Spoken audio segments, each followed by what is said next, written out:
Nós estamos voltando para mais um bloco do nosso programa, né? Batendo um papo aqui com o prefeito de Campinas, né? Jonas Donizete recebendo a nossa equipe e contando um pouquinho, né, das novidades, das ações em cada um dos principais setores da economia, do dia a dia da cidade de Campinas. A gente falou sobre, antes do intervalo, a gente falou sobre uma iniciativa muito interessante, né? Que é a iniciativa de fomentar, né, a tecnologia na agricultura com o conhecimento, com a pesquisa que né, que podemos dizer que transborda aqui em Campinas, né? O prefeito é filho, inclusive, de agricultores, não é? Sou. Meu pai era um homem da lavoura, da roça. Eu tenho um histórico familiar, eu sou o 20º filho do meu pai. 20º, fica caçula, né? Somos uma família de 20 irmãos. Quando eu nasci, papai tinha 70 anos. Nossa. Aí nós mudamos do sul de Minas Gerais para Campinas em 1969. Eu completei 50 anos esse ano, então eu tinha 4 anos de idade. Quando veio para Campinas, né? E aí, não chegou, evidentemente, né, com 4 anos de idade, não chegou, evidentemente, a conhecer muito desse campo, né, agrícola, mas sabe da importância que tem hoje e essa união que foi feita, né, entre o governo do estado, o nosso vice-governador Márcio França, que inclusive é da nossa região lá da Baixada Santista, tem grande parceria, né, com vocês e está envolvido também nesse projeto, nesse programa. É assim, Pedro, em 2050 o mundo deve ter 9 bilhões de habitantes. Hoje nós chegamos pouco tempo atrás a 7 bilhões. O mundo deve precisar de 40% a mais de alimento. Desses 40%, 20% todo o restante do mundo vai produzir e os outros 20% só o Brasil irá produzir. E Campinas, nós tivemos épocas muito férteis da agricultura. Campinas, o primeiro grande salto foi na época do café. Os barões do café ajudaram a construir aqui as estradas de ferro que cortam a nossa cidade, a nossa região. O desenvolvimento de Campinas, que, né, começou passa pela agricultura, com uma área de pouso, né, realmente surgiu a partir, né, o desenvolvimento, a criação das comunidades a partir da agricultura. Depois nós tivemos o IAC, que é o Instituto Agronômico de Campinas, ele é da época de Dom Pedro II, da época do Império, foi fundado nessa época e deu grandes contribuições. E agora a gente está eu falo da terceira geração, que é o agropolo. Nós vamos unir todas essas fontes de conhecimento. O Instituto Agronômico, a Unicamp, a Embrapa, o Ital, o ACAT, todos esses órgãos ficam em Campinas, Pedro. Sim. Se você for ver, aonde a Secretaria de Agricultura tem mais unidades de pesquisa, é a cidade de Campinas.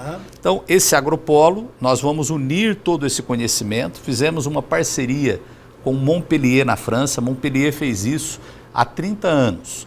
E na época, Montpellier ela não tinha o desenvolvimento que tem hoje. Hoje é a segunda região da França mais desenvolvida. Só perde para Paris, a capital. Então, nós queremos, com esse agropolo, dar esse passo adiante. Investir no conhecimento, na tecnologia da produção de alimentos para Campinas e para o Brasil. Tanto que o slogan é Agropolo de Campinas para o Brasil. Então é Campinas dando a sua contribuição aí nessa área do agronegócio. Prefeito, deixa eu passar para um assunto agora, que é um assunto que eu diria que estou advogando em causa própria, porque quando, né, nós tivemos a felicidade de estarmos retornando aí à VTV, agora com a bandeira do SBT, né, e a transmissão da nossa programação diariamente, de segunda a segunda, para toda a região de Campinas, são mais de 43 cidades que recebem o sinal do SBT aqui na região. Imediatamente, não é, os diretores da emissora já nos convocaram, falaram: olha, Pedro, agora você tem que cobrir também a vida social, os eventos, né? E eu queria que o prefeito nos desse uma panorâmica de como é a vida social aqui na cidade, que afinal de contas é o perfil mais latente do nosso programa. Olha, Pedro, eu vou falar um pouquinho para você do aspecto da cultura.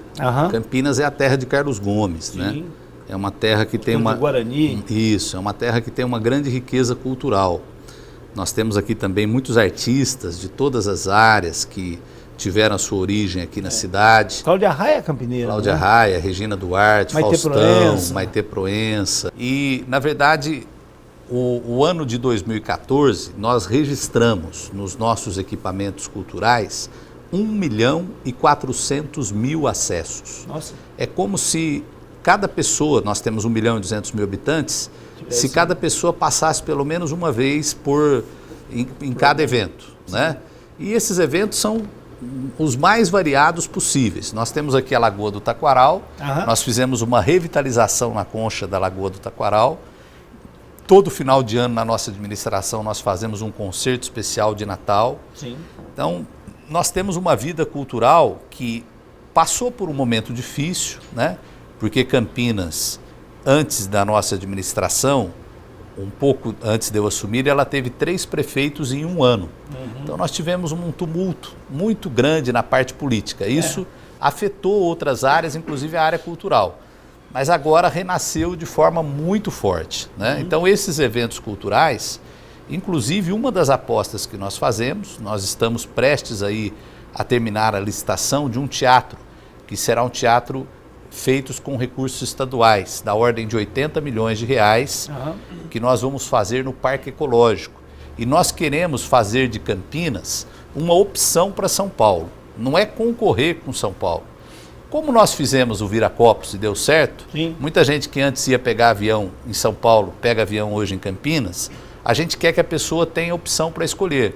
Poxa, ao invés de eu ir para São Paulo, eu posso ir lá em Campinas. E sem contar, prefeito, que hoje em dia o que a gente observa nos municípios, não é, que tem aí uma mentalidade, uma filosofia de planejamento, é que a utilização desses equipamentos culturais e também dos equipamentos esportivos, a gente não pode deixar de incluí-los, ela é feita também para a realização de oficinas, de formação de novos profissionais na área artística, musical. O prefeito está falando para mim sobre um programa na área musical que vocês também estão já desenvolvendo. Então, assim, o equipamento não serve só para receber grandes espetáculos e para proporcionar entretenimento à população. Ele tem também esse outro viés de ensinamento, de desenvolvimento, inclusive de novos talentos, né? A nossa orquestra sinfônica, Pedro, todo início de ano, ela faz algo que se chama concerto didático. É como se fosse uma grande aula magna. Nós enchemos o teatro de alunos das nossas escolas municipais, a orquestra toca e aí o maestro vai parando e vai explicando para as crianças. E é uma coisa bonita porque a gente vê o olhinho das crianças brilhando. Criam-se paixões ali, então, né, pela arte. Você vê uma criança que sai dali e elas, poxa, eu posso ser um maestro, eu posso tocar um violino, eu posso... Então a gente acaba através da música criando essa paixão nas crianças.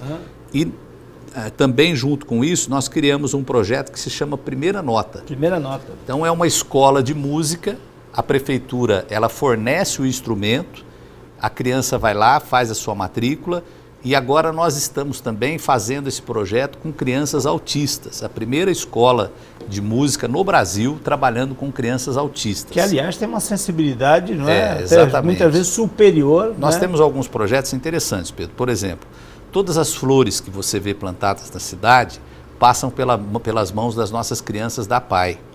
Nós recriamos o nosso viveiro municipal de mudas. Produzimos milhares de mudas de plantas de flores por mês. E os alunos da PAI trabalham na terra lidando com essas plantas. E a mão deles tem uma vocação especial para cuidar das plantas. Parece a flor que eles cuidam duram mais, fica mais bonita, fica mais florida. Né? É uma coisa impressionante. Então, quando você vê aí os nossos canteiros floridos, a cidade, por trás disso tem todo um trabalho também social. Que, aliás, agora eu mandei para a Câmara um projeto que se chama Mão Amiga. Nós vamos fazer com os moradores de rua uma parceria. Nós vamos ensinar cursos de jardinagem, de manutenção, e eles vão trabalhar para a cidade e receber uma bolsa por isso, uma bolsa de R$700. É uma maneira, você sabe que hoje todas as cidades lutam com isso, problema da drogadição. Campinas nós temos, eu acho que é um verdadeiro troféu. É a única cidade com mais de 500 mil habitantes que nós não temos uma criança de rua. Nós não temos uma criança pedinte, nós não temos uma criança na rua. Raríssimo. Todas as nossas crianças, ou elas estão nas nossas instituições, ou aquelas que têm um problema mais sério na família, que tem que tirar o pátrio poder, elas estão nos nossos abrigos, né? Não existe criança na rua. E a educação também, que é um assunto bastante latente. E Campinas orgulha-se de ter também um banco de dados, né, no ensino fundamental, que está gerando uma série de informações para melhorar, inclusive, o aproveitamento dessas crianças, né? Pedro, a gente está na área de educação, nós estamos fazendo 2 projetos que eu considero fundamentais. Um é a creche Bem Querer. O que é a creche Bem Querer? é um nível de acolhimento desde a primeira infância, né?